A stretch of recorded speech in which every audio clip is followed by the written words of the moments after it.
दोस्तों, इससे पहले मैं आपको 3 वीडियोस दे चुका हूं। उम्मीद करता हूं कि आपने देखे होंगे। यहाँ पे हमने डिस्कस किए कुछ कंपनीज के स्टॉक्स जो आज काफ़ी गिरे हैं। यहाँ पे कुछ कंपनीज के स्टॉक्स में बड़ी बाइंग देखने को मिली है। निफ्टी की सिचुएशन क्या है और साथ में एक सेक्टर कौन सा है जहाँ पे अच्छी परफॉर्मेंस के एक्सपेक्टेशंस हम कर सकते हैं शॉर्ट टर्म के लिए। वीडियो को शुरू करते हैं यूएस के मार्केट के साथ में। देखिए, अभी की सिचुएशन कुछ ऐसी है कि डाउ जोन्स न्यूट्रल है। गैप डाउन के साथ में ओपनिंग हुई थी, उसके बाद में थोड़ी सी तेजी बनी है, बट अभी तक पॉजिटिव में नहीं आए हैं।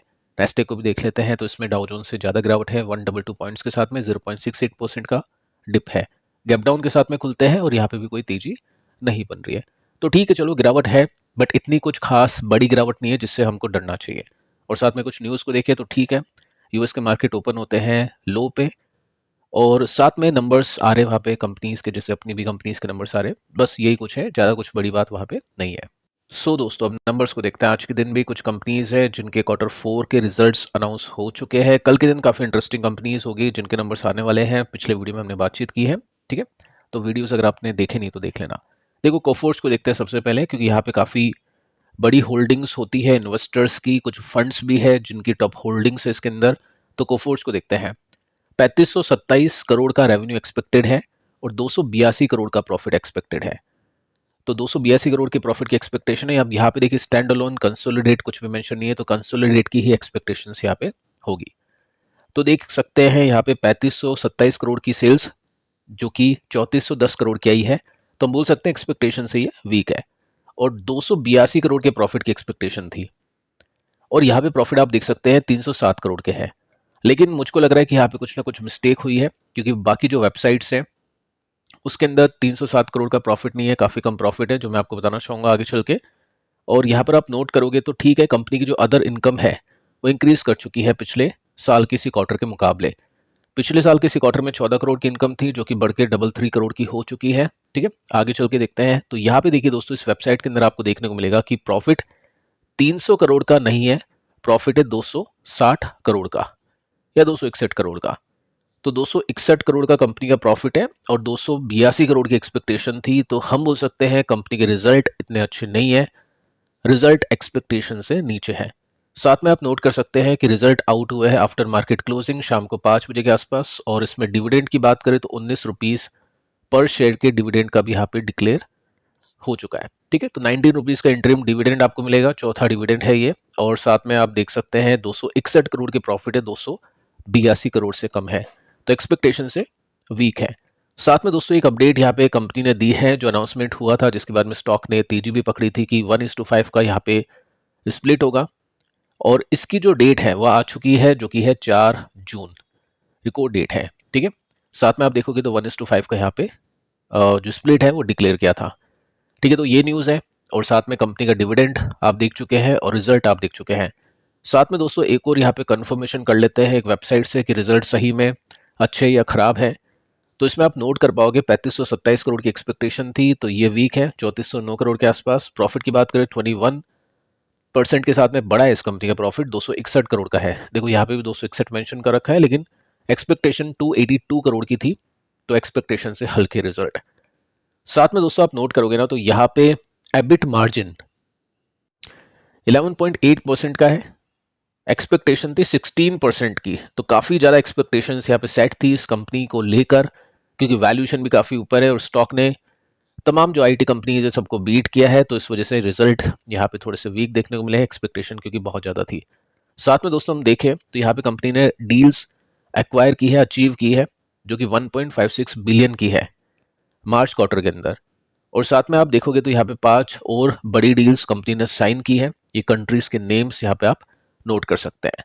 तो डील के कितने ऑर्डर है एग्जीक्यूटिव जो एग्जीक्यूट हो सकते हैं वो 1.5 बिलियन के, जो कि इंक्रीज कर चुके हैं 47% के साथ में वाई बेसिस पे। तो ये सारी अपडेट्स मार्केट देखेंगे, लेकिन मेरे हिसाब से जो प्रॉफिट है उसको भी देखना पड़ेगा और स्टॉक की जो वैल्यूएशन है उसको भी देखना पड़ेगा। साथ में दोस्तों कमेंट्री देखते हैं कि क्या अर्निंग्स कॉल में सुनने को मिला है। तो कंपनी को ऐसा लग रहा है कि फाइनेंशियल ईयर 26 में अच्छी ग्रोथ की एक्सपेक्ट कर सकते हैं आप। मैक्रो इकोनॉमिक सिचुएशन अनसर्टेन है अभी के समय, टैरिफ है, ट्रेड वॉर, ये सब चीज़ें चल रही है। यूएस के अंदर रिसेशन की भी बातें हो रही है, स्लो डाउन की बातें हो रही है। तो वो सब चीज़ों को देखते हुए भी हम अच्छी ग्रोथ यहाँ पे एक्सपेक्ट कर सकते हैं। लेकिन ट्रैवल इंडस्ट्री ये फेस करेगी काफ़ी बड़ी प्रॉब्लम नियर टर्म के अंदर, और इसकी वजह से जो इनके क्लाइंट्स है, जो ट्रैवल वाले क्लाइंट्स हैं, वो इनको ज़्यादा अमाउंट नहीं दे पाएंगे, उनसे ज़्यादा काम इनके पास में नहीं आ पाएगा। तो वो एक्सपेंशन जो प्लान्स हैं वो थोड़े से अभी वीक हो सकते हैं डिमांड आउटलुक खराब होने की वजह से। तो ये ट्रैवल को लेकर देखना पड़ेगा, मार्केट इसको किस तरह से देखेगा, कितना एक्सपोजर इसके पास में ट्रैवल इंडस्ट्री को लेकर, क्योंकि मैक्सिमम जो इंडस्ट्रीज होती है आईटी कंपनीज के पास में जो टॉप होल्डिंग्स में आती है एक्सपोजर की, वो बैंकिंग एंड फाइनेंस होती है, उसके बाद में रिटेल आती है। ठीक है, तो ये जो ट्रैवल इंडस्ट्री आई थिंक थोड़ा सा कम होगा इसके अंदर। बाकी एआई को लेकर क्या बोला जाएगा वो सब चीज़ें कल आपको पता चलेगा डिटेल में, ब्रोकर की जो कॉल आएगी या फिर उसके साथ में जो डिटेल में एनालिसिस होगा उसमें हम देख पाएंगे। तो रिजल्ट हम बोल सकते हैं एक्सपेक्टेशन से वीक है। लेट्स सी कि कल किस तरह का ट्रेड यहाँ पे बनता है। 7500 रुपीज़ पर स्टॉक अभी परफॉर्म कर रहा है। यहाँ पे काफ़ी अच्छा स्विंग मिला था आफ्टर कोविड, रशिया यूक्रेन में अच्छा स्विंग मिला, उसके बाद में एक डिप मिली तब अच्छा स्विंग मिला। लेट्स सी कि यहाँ पे एक स्विंग आता है या फिर नहीं। बाकी टेक्निकली देखें स्ट्रक्चर, तो अब स्ट्रक्चर अभी तो नेगेटिव है क्योंकि रेसिस्टेंस कंपनी का स्टॉक लेता तो है बट उसको ब्रेक नहीं करता है। अभी भी स्टॉक अपने रेसिस्टेंस के आसपास है। तो जब भी स्टॉक अपने रेसिस्टेंस के आसपास होता है, रिजल्ट वीक आते हैं, तो प्रॉफिट बुकिंग होती है, जैसा कि कोटक महिंद्रा बैंक में हमने देखा था और आज के दिन वैसा ही हमने होता वो भी देखा। अब दोस्तों बात करते हैं कैम्स को लेकर। कैम्स की भी एक्सपेक्टेशन यहाँ पे है, तो उसको भी देखते हैं। देखिए 364 करोड़ की सेल्स कंपनी की आनी चाहिए और 117 करोड़ का प्रॉफिट कंपनी का आना चाहिए। सो यहाँ पे आप नोट कर सकते हैं जो कंपनी का नेट प्रॉफिट है वो बढ़ तो चुका है, लेकिन मार्जिन इसके श्रिंक हुए हैं। और डिविडेंड की बात करते हैं तो 19 रुपीज पर शेयर का इसमें डिविडेंड भी डिक्लेयर हो चुका है। अब देखिए दोस्तों यहाँ पे आप नोट कर सकते हैं जो कंपनी का नेट प्रॉफिट है 114 करोड़ का है और जो कंपनी का रेवेन्यू है वो 356 करोड़ का है, जो कि दोस्तों हम बोल सकते हैं कि एक्सपेक्टेशन से थोड़ा सा वीक है। ज़्यादा कुछ खास डिप यहाँ पे नहीं है। 117 का एक्सपेक्टेड था प्रॉफिट, तो 3 करोड़ के साथ में प्रॉफिट यहाँ पे कम है। और रेवेन्यू फ्रॉम ऑपरेशन भी आप देखोगे तो इतना कुछ खास नहीं है, 360-64 समथिंग कुछ था, तो ये 356 के आसपास है। लेकिन आप बोल सकते हैं कि यहाँ पे एक्सपेक्टेशंस कंपनी ने मिस की है, तो देखते हैं कल कैसा रिएक्शन यहाँ पे आता है। साथ में दोस्तों आप नोट कर सकते हैं कि जो कंपनी का म्यूचुअल फंड बिजनेस है 14% के साथ में वायर बेसिस की ग्रोथ मिली है रेवेन्यू में। और जो नॉन म्यूचुअल फंड बिजनेस है इसके पास में जो सरकार ने दिए है, इसको काफ़ी सारे बिजनेस यहाँ पे आ चुके हैं कंपनी के पास में, वो 15% के साथ में जंप उसमें देखने को मिला है। साथ में दोस्तों आप देखोगे तो एक अच्छी बात यह है कि कंपनी की लीडरशिप अभी भी मेंटेन है। कंपनी की लीडरशिप यानी जो मार्केट शेयर है वो 68% है bye asset under management AUM के हिसाब से। तो मार्केट शेयर कंपनी का सबसे ज़्यादा है, कंपनी मार्केट की लीडर है। कंपनी सर्विस दे रही है 26 out of 51 asset management companies को, यानी 51 एसेट मैनेजमेंट कंपनीज टोटल है अपने इंडिया में, और उसमें से 26 कंपनीज इसके पास में है, 26 कंपनी इसकी क्लाइंट है, तो काफ़ी बड़ी बात है। साथ में कंपनी का एसेट अंडर मैनेजमेंट बढ़ चुका है 24% के साथ में। ठीक है, तो ये सब चीज़ें आप इसमें नोट करके चल सकते हैं। साथ में दोस्तों आप देखोगे तो कंपनी ने ऑनबोर्ड किया है एंजल वन म्यूचुअल फंड को भी, यूनिफाई म्यूचुअल फंड को भी इस क्वार्टर के अंदर। तो एंजल वन म्यूचुअल फंड भी आएगा मार्केट के अंदर, तो उसका जो काम है कैम्प संभालेगा। साथ में यूनिफाई म्यूचुअल फंड भी मार्केट के अंदर आएगा, उसका भी काम कैम्प संभालेगा। ठीक है, तो अब अच्छी अपडेट है, न्यूट्रल रिजल्ट है। देखते हैं कल कैसा रिएक्शन आता है, क्योंकि रिजल्ट इसके कब आए हैं आफ्टर मार्केट क्लोजिंग, शाम को 5:40 के आसपास इसके रिजल्ट आए हैं। 19 रुपीज़ का डिविडेंड इसमें आप नोट करके चल सकते हैं। अब देखिए टेक्निकल स्ट्रक्चर कैसा है। जो चीज़ हम जानते हैं कि CDSL, कैम्स, के फिनटेक, ये मार्केट के ऊपर डिपेंड करती है। मार्केट खराब करेगा तो ये कंपनीज मार्केट से भी खराब करेगी, और जो मार्केट अच्छा करेगा तो मार्केट से भी अच्छा परफॉर्मेंस यहाँ पे देख पाएंगे। निफ्टी की क्या सिचुएशन है, ऑल टाइम हाई से निफ्टी वीक है। यहाँ पे निफ्टी स्ट्रगल कर रहा है, ऊपर जाने की कोशिश कर रहा है, तो वही चीज़ आप इसमें देख सकते हैं, वही चीज़ आप पैटर्न CDSL में भी देख सकते हैं। एक कंपनी है दोस्तों इथोस, जिसका मार्केट कैप है 6,000 करोड़ का, छोटी कंपनी है, इसकी एक्सपेक्टेशन का डेटा नहीं है। तो विदाउट एक्सपेक्टेशन एक बार हम देखते हैं इसके रिजल्ट कैसे हैं। देखो 23% के साथ में जंप है इसकी सेल्स में, 8% के साथ में जंप है इसके प्रॉफिट के अंदर।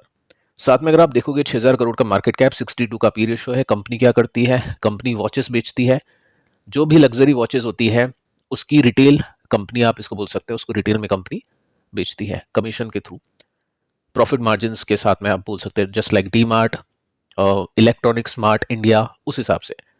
तो यहाँ पे दोस्तों आप देखोगे 23 करोड़ का प्रॉफिट था, उसके बाद में 60, उसके बाद में 83। काफ़ी कमाल की ग्रोथ। अभी ग्रोथ थोड़ी सी कम हो चुकी है। 5 साल के CAGR देखे 120% के हैं, 3 साल के 60% के हैं, चलो ये तो कोविड इम्पैक्ट है, लेकिन इसलिए मैंने आपको 23 से दिखाया है। तो 23 से 83 बहुत बड़ी ग्रोथ है, लेकिन 83 से 96 कोई बहुत बड़ी ग्रोथ नहीं है। तो रिजल्ट इन्वेस्टर्स को अच्छे नहीं लगे। ओपन मार्केट में इसके रिजल्ट आउट हुए थे। 2.5% के साथ में स्टॉक नीचे आके आज बंद हुआ। साथ में अगर आप देखोगे तो स्टॉक ने यहाँ पे कंसोलिडेशन दिखाया, उसके बाद में बड़ी तेजी। लेट्स सी कि यहाँ पे कंसोलिडेशन चलता है या फिर नहीं, जो कि 2223 रुपीज़ के आसपास का सपोर्ट आपको दिखता है, और जो फाइनल ऑल टाइम हाई है वो 3500 रुपीज़ के आसपास है।